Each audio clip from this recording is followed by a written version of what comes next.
Welcome to the virtual training seminar for adult learning under the Key A2 project, Enhancing New Age Skills for Adults. Let's begin. Public speaking. What is public speaking? Basically, it's a presentation that's given live before an audience. Public speeches can cover a wide variety of different topics. The goal of the speech may be to educate, entertain, or influence the listeners.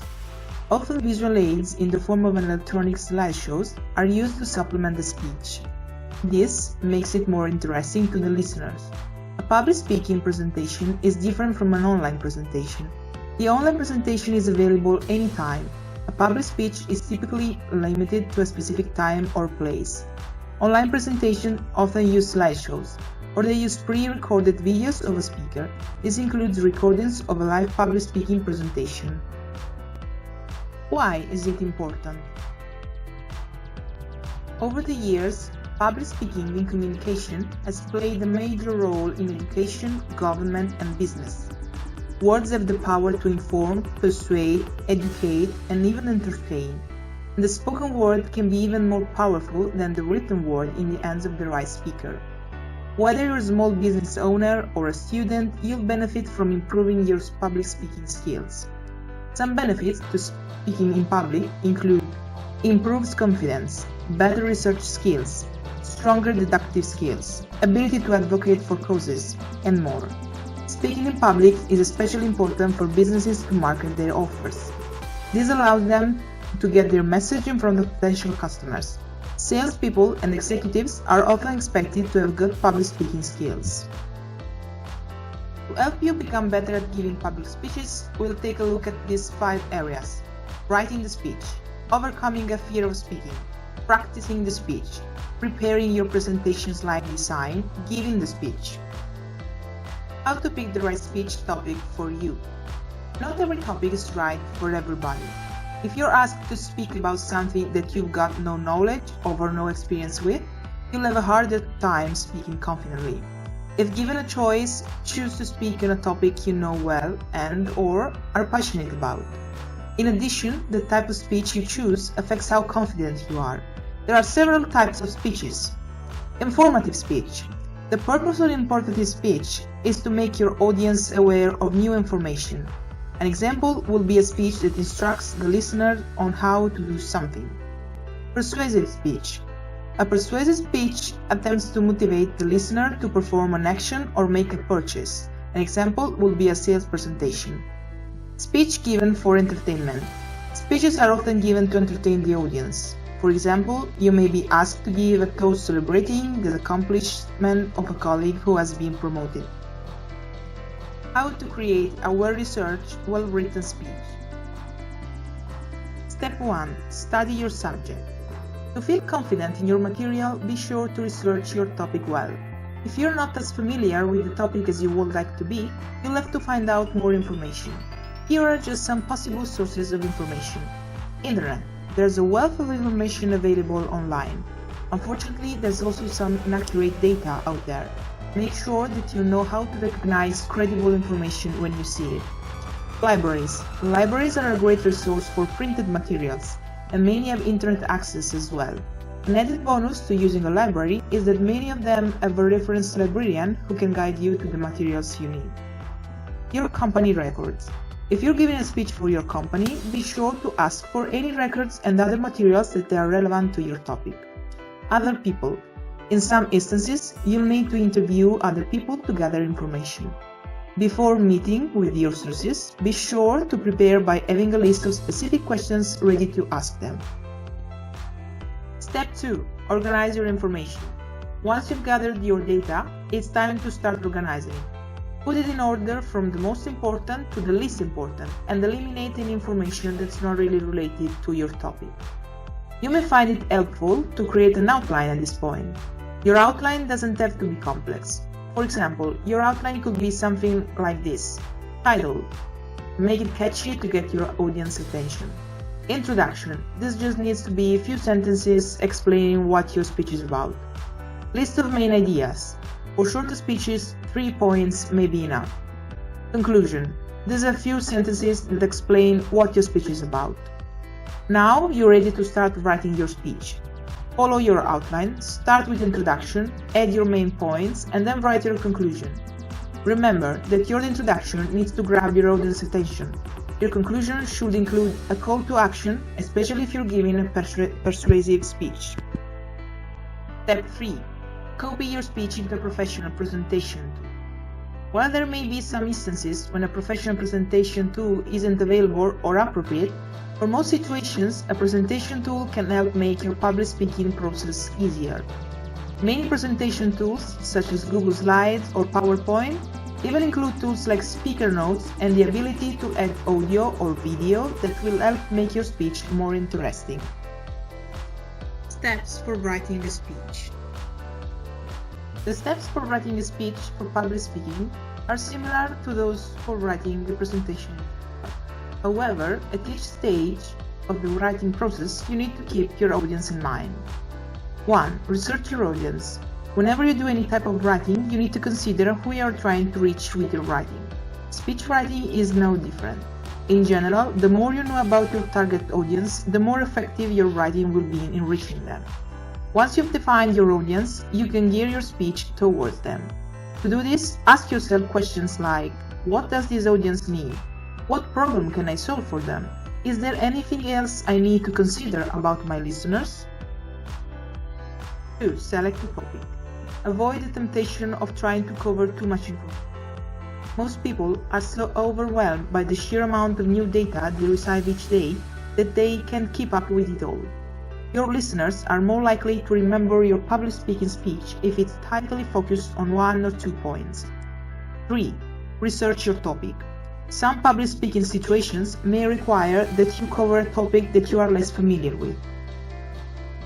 Write your speech. Once you've completed the steps above, you're ready to write your speech. Here are some basic speech writing tips. Begin with an outline. To create a speech your audience will remember, you've got to be organized. An outline is one of the best ways to organize your thoughts. Use a conversational tone. Write your speech the way you would normally talk.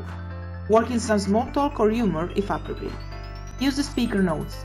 Typically, speaker notes are not seen by the audience, so this is a good place to put reminders to yourself. Be specific. It's better to give example or statistics to support a point than it is to make a vague statement. Use short sentences. It's likely you're not going to give your speech word for word anyway. Shorter sentences will be easier to remember. How to make a public speech. Now that you've completed all of the steps above, you're ready to give your speech. Before you give your speech publicly though, there are a few things you should remember. Don't read your speech. If you can, memorize your speech. If you can't, it's okay to use note cards or even your outline, but don't read those either. Just refer to them if you get stuck. Practice. Not only will practice help you get more comfortable with your speech, it will also help you determine how your speech fits into the time slot you've been allowed. Do use visual aids. Of course, your presentation template adds a visual element to your public speech, but if other visual aids work with your presentation, they can be helpful as well. Dress comfortably but professionally. The key is to fit in. If you're not sure how others at your meeting will be dressed, come to the organizer and ask. Speak and stand naturally. It's normal to be a little nervous, but try to act as naturally as you can. Even if you make a mistake, keep going. Your audience probably won't even notice. Be enthusiastic. Excitement is contagious. If you're excited about your topic, your audience will likely be excited too. How to improve your speaking skills through practice. Now that you've researched your topic, written your speech, and incorporated it into a professional tool, you're ready to give your speech, right? Wrong. You won't really be able to speak confidently in public unless you're familiar with your material. One of the most important factors in how to speak with confidence is delivery, and the best way to deliver a speech with confidence is through practice. So, practice giving your speech. The better you know your speech, the more confident you'll be. So, say your speech over and over. As you practice, pay attention to factors such as how fast you talk. Inexperienced speakers often speak too quickly, making it difficult for their listeners to understand. Practice speaking slowly, but not too slowly, and clearly. Your breathing. Some speakers hold their breath if they get nervous. If you struggle with this problem, plan briefing breaks that seem natural. Experiment with this during your practice session. Eliminate unneeded fillers. Get rid of unnecessary words such as like, and similar phrases. While it's common to add these phrases into your speech as you talk, they make you look nervous and less confident. Your posture. Your posture is another factor that can affect whether you're perceived as being confident. Stand up straight, in a way that feels relaxed and natural for you. Body language. It's okay to move a little as you speak. Make a gesture if that's natural for you, just don't overdo it. However, be careful not to pace naturally or make too many uncontrolled gestures. Frame your story.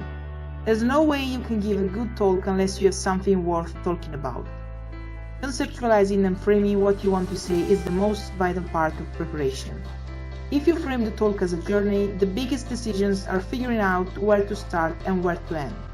To find the right place to start, consider what people in the audience already know about the subject and how much they care about it. The most engaging speakers do a super job, very quickly introducing the topic, explaining why they care so deeply about it, convincing the audience members that they should too. The biggest problem we see in first draft of presentation is that they try to cover too much ground. So limit the scope of your talk to that which can be explained and brought to life with examples in the available time. Much of the early feedback we give aims to correct the impulse to read too broadly. Instead, go deeper, give more detail. Don't tell us about your entire field of study, tell us about your unique contribution. Many of the best talks have a narrative structure that loosely follows a detective story. The speaker starts out by presenting a problem and then describes the search for a solution. There's an aha moment and the audience perspective shifts in a meaningful way. Team working and team building. If you want to go fast, go alone. If you want to go far, go together. Team. Together everyone achieves more. Which is the difference between a group and a team? A group is a collection of individuals who interact with each other. A team is a group of people who share a common purpose and a number of challenging goals, strong in interdependence between the members. Effective teams have a clear sense of purpose and roles. This unifies the group. Everyone knows why the group exists and which is their position in the group. The purpose is to support the larger organization's purpose. Effective teams have SMART goals to achieve together. What does SMART stand for? Specific, measurable, attainable, relevant, time-bound. Members of the team are mutually committed to the goals and to each other. This mutual commitment also creates joint accountability, which creates a strong bond and a strong motivation to perform. Sum up. Need of clearness for these points. Mission statement. Who we are, what we value. Vision statement. What we want to become. Communicating purpose to stakeholders. Strategy. How we will achieve our vision. Goals and objectives. How we gauge our degree of success. Effective teams do their share of their work. This has to happen to prevent the all too common fight that begins when team members begin to think, I'm working way harder than her. Effective teams communicate openly internally and with interested parties outside of it. Almost all teamwork problems can be traced back to a team's inability to effectively communicate. Assertiveness and candor are necessary teamwork ingredients. Your team might be doing good work, but if nobody else knows it, you have a problem. This is strongly connected to the importance of impact and visibility. Effective teams manage to solve conflicts and problems. All teams have conflicts. In themselves are not problems, they become problems when they go unresolved or people are stuck in the process of solving them. When the inevitable problems arise, good teams notice, raise the concern, and go into problem-solving mode. They certainly don't struggle with an elephant in the room. Effective teams are collaborative and supportive entities. Teams share values and a cultural identity. They support each other in their difficulties, problems, tasks, and responsibilities. Team building means leadership, training, goal, motivation, coaching, collaboration, cooperation, and communication. Team building definition. Team building is a management technique used for improving the efficiency and performance of the work groups through various activities. It involves a lot of skills, analysis, and observation for forming a strong and capable team. The whole sole motive here is to achieve the organization vision and objectives. How to build a great team. The manager responsible for team building must be able to find out the strengths and weaknesses of the team members and create the right mix of people with different skill sets. He must focus on developing strong interpersonal relations and trust among the team members. The manager must encourage communication and interaction and also reduce stress with the help of various team building activities. He must clearly define the goals and objectives of the organization to the team members. He must also specify the role of each member in the team to direct them towards the achievement of the organizational goals. Team building is not a one-time act. It is a step-by-step process which aims at bringing a desirable change in the organization. The various steps involved in team building are as follows. Identify the need for team building. Define objectives and required set of skills. Consider team roles. Determine a team building strategy. Develop a team of individuals. Establish and communicate the rules. Identify individual strengths. Be a part of the team. Monitor performance. Schedule meetings. Dissolve the team. Advantages of team building. Identifying strengths and weaknesses. Direct towards vision and mission. Develops communication and collaboration. Establishes roles and responsibilities. Initiates creative thinking and problem solving. Builds trust and morale. Introduces and manages change. Facilitates delegation. Better productivity. Disadvantages of team building. Develops conflict, unproductive or free-ride team members. May lead to non-cooperation. Difficult to evaluate the individual performance, involves costs, accountability and credibility issues. Advantages and disadvantages of cultural group diversity. Advantages: permits increased creativity, wide range of perspectives, more or better ideas, less groupthink. Creativity can lead to better problem definition, more alternatives, better solutions, better decisions. Group can become more effective and more productive. While for disadvantages, causes lack of cohesion, mistrust, stereotyping, more within culture conversation, language problems.